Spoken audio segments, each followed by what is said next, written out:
I'm Annie McCubbin. It's easy to talk about women being empowered, levelling the playing field, being the best they can be, maximising their potential. But how do we do it?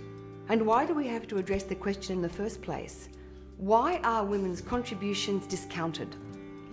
Well, there are obvious cultural influences that impact on the trajectory of their careers. And then there are the hidden forces that are equally influential but much, much harder to challenge.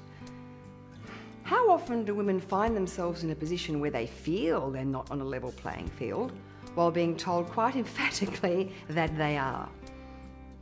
Unconscious bias is everywhere.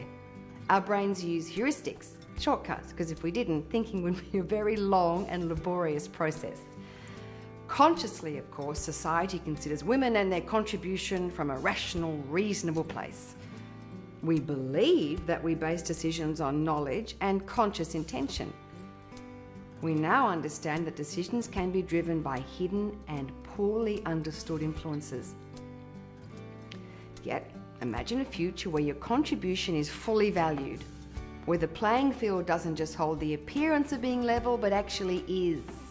Unconscious bias is deeply entrenched, and I'm not suggesting that we can snap our fingers and all will be well, but there are things we can do to reduce its pervasive influence, to cancel a discount, so to speak.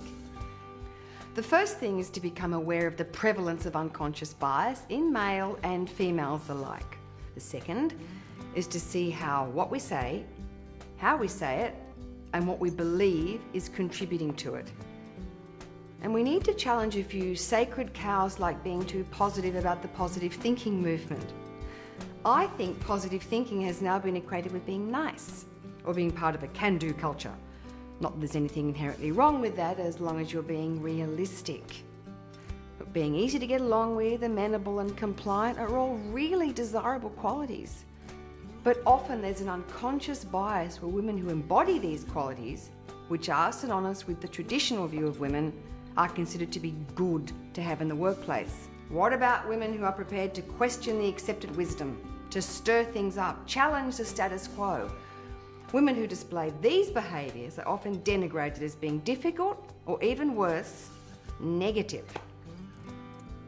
In order to eliminate the discount, we need to look at our physical presence, our cognitive processes, and our beliefs, and understand that society's manipulation by the unseen hand of unconscious bias need not go unaddressed or unchallenged. There are positive, genuinely positive, practical steps that can be taken to ensure that the true value of women's contribution is appreciated, enacted, and celebrated. There's a number of ways that we can engage your colleagues in the consideration of these ideas and develop strategies that will lift the performance and achievement of teams and your business in general. From short talks, Q&A sessions, keynotes and interactive workshops, let us know what you think will work for you and your business. Thanks for your time.